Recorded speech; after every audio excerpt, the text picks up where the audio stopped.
Hey Taurus, it's Jen here from TarotSpirit.net. Thanks for joining me. This is for your September 2019 video. I apologize, I just was sneezing, and so I sound a little, and it's first thing in the morning. I sound a little stuffy. I apologize. It's a nice, cool, rainy day in Vermont. I love it. And I have the day off. I'm just going to hunker in, get these readings done, probably work out, and then do a whole lot of nothing. I can't wait.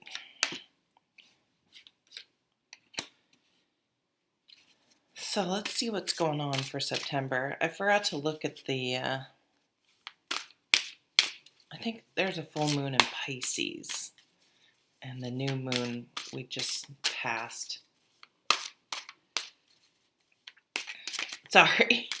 You're like, thanks for the unhelpful astrology. Okay, let's see. I'm going to try to focus on less cards, so the reading, try to keep it on the shorter side. I'm not having a lot of luck. You know what's really strange is that this card came up for, I think, Aries. And I read it as the Death card. This is the After Tarot. And it's just interesting that it's coming up again.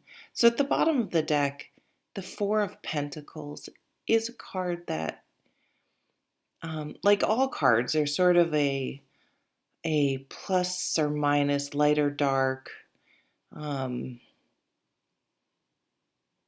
different, polarities to the cards, two sides of the same coin. So this card can be about hoarding, holding on too tight, being controlling, possessive, and all those types of things.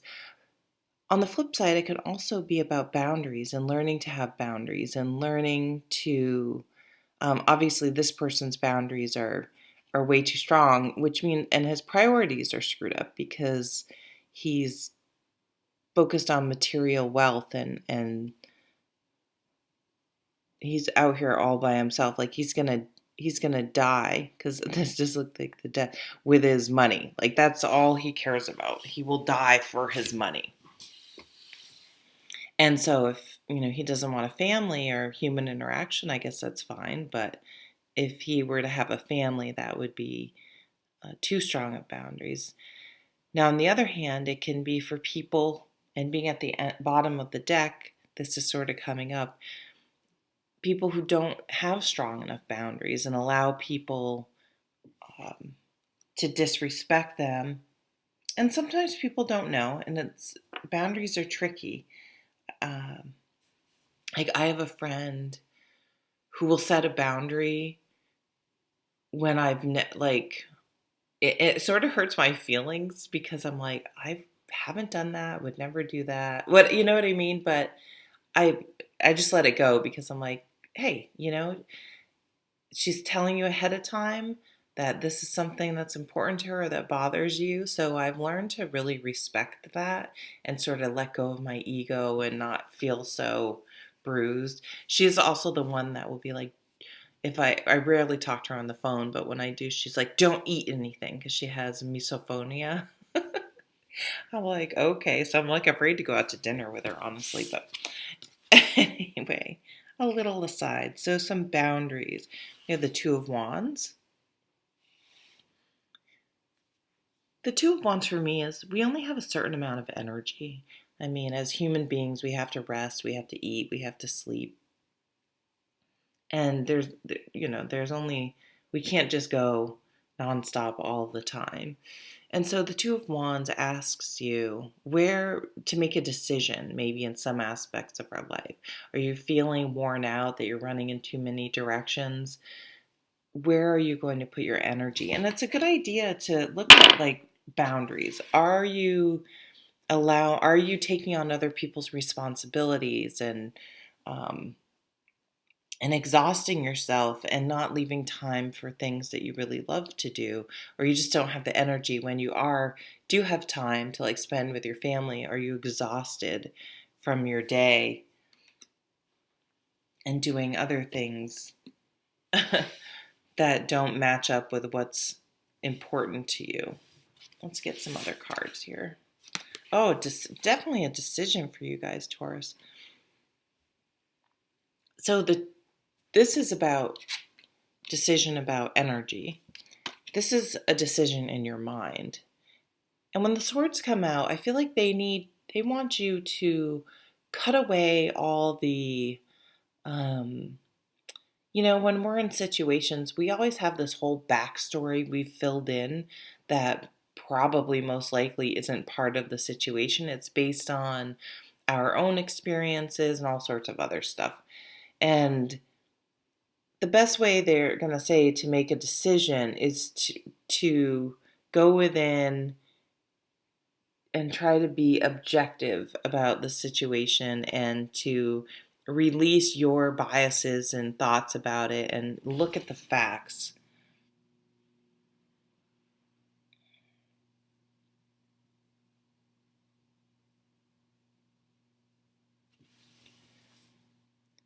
Maybe someone's putting you in the middle.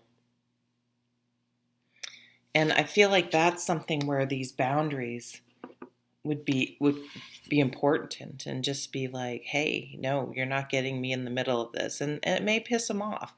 And it's interesting. I think the person that pisses off the most is probably the person that's less in the right, because that just shows a lack of disrespect, a lack of respect.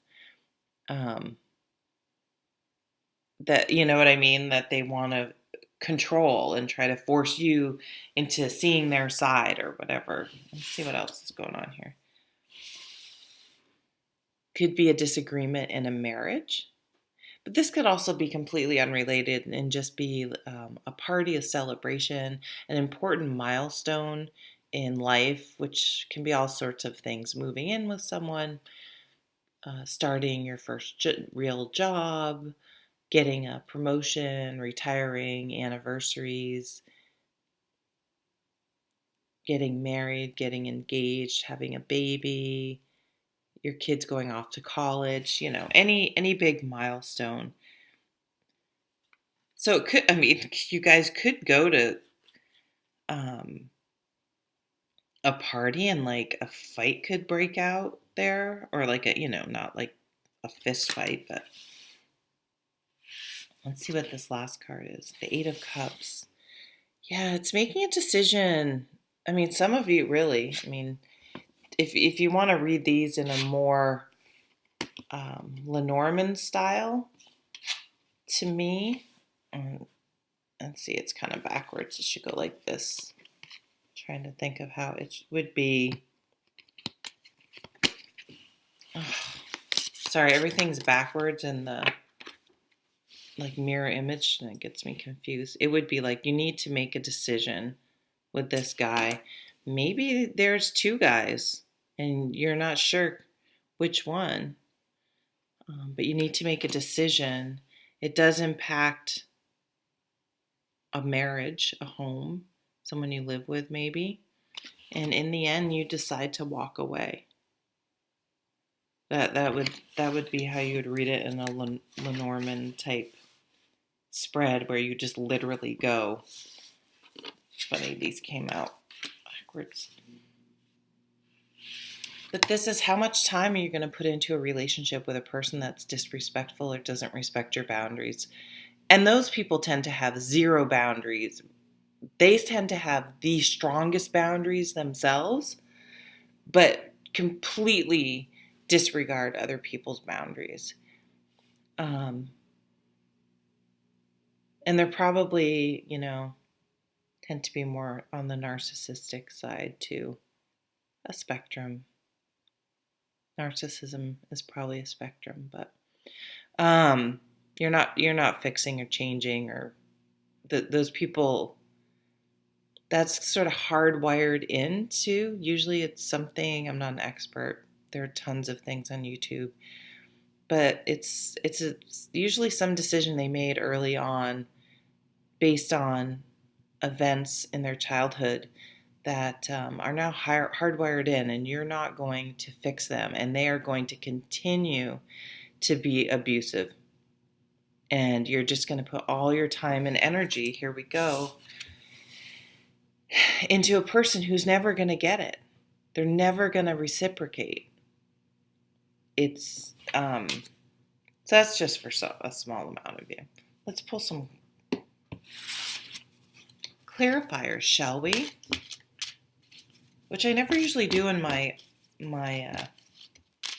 general readings, because I figure how specific can I get when I'm reading for hundreds of people, but in personal readings I often pull clarifiers. I guess these are going to come out. King of Pentacles. Oh, look at that. 4 came out. Perfect. Yeah, so you are, we're doing Taurus, so you are an earth sign. So I see you, yeah, you're like, this is a card, like, I'm not happy anymore. And I don't know what to do, because it's just not working for you. It's interesting. This has a waxing moon, and this has a waning moon. So maybe you've been thinking about this right around just right now, right near that new moon, the end of August. And then by the full moon this month, which is probably, let's look, this probably around the 15th.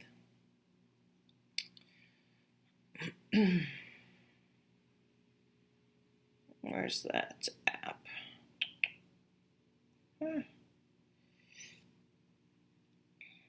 Yes, there's an app for that. Full moon, September 14th. Okay. And then a new moon on September 28th. I should look at, I think that one's in Pisces.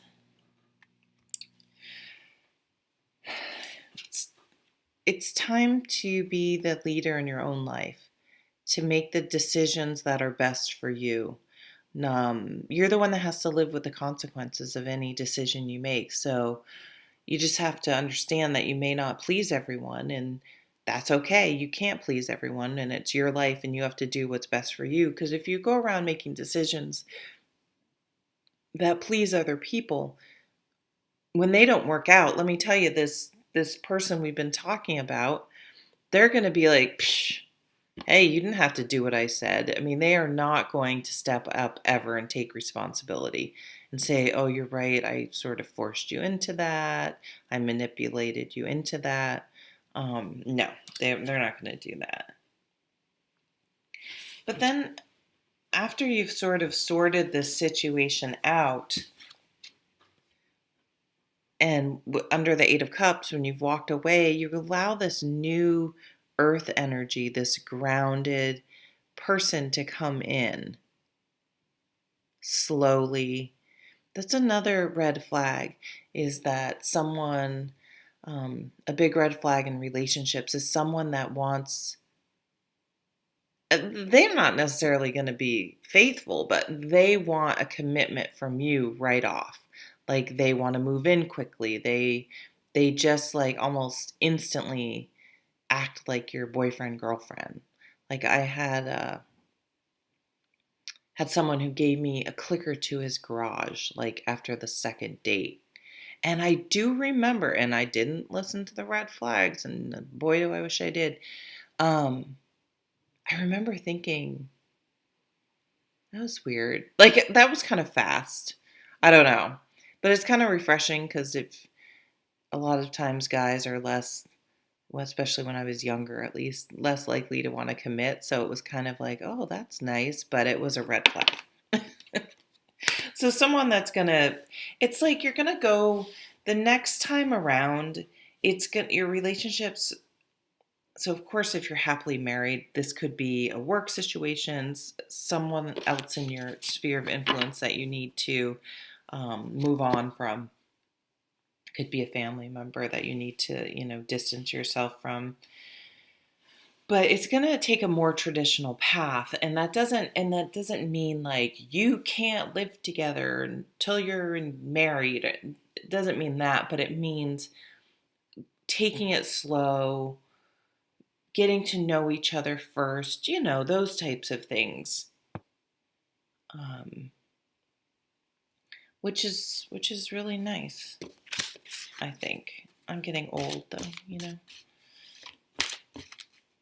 All right, let's take like a overall.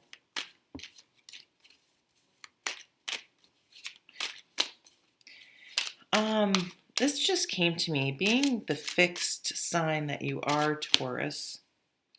Um, we always read these like it's someone else, but you may be being, I'm not saying you're narcissistic, but you may be being a little too fixed. Um, or someone may, this is another thing, someone may be wanting to push you to move faster. Um, and I say stick to your guns, because I think, again, that could be a red flag. Now, if you've been with someone for like 2 years and you don't want to make any sort of further commitment, I think that's a red flag, in the sense that if after 2 years, unless you're really young, obviously, um, like young, then I think that's a indication that your relationship, if you don't know after 2 years, you should have a pretty good idea of who someone is at that point. Although some people wait till you're married to really show their true colors sometimes. But after 2 years, you should have a really good idea. And if at that point you could and you still don't want to make a further commitment, that might be a sign that it's it's not right. You know what I mean? And it's time to move on. Eight of Pentacles, Ten of Pentacles. Wow.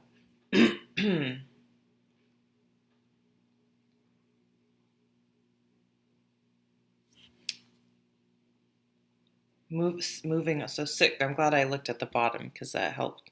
Six of Swords. Moving on. Time to move on.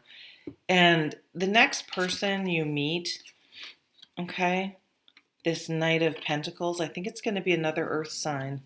Look at this.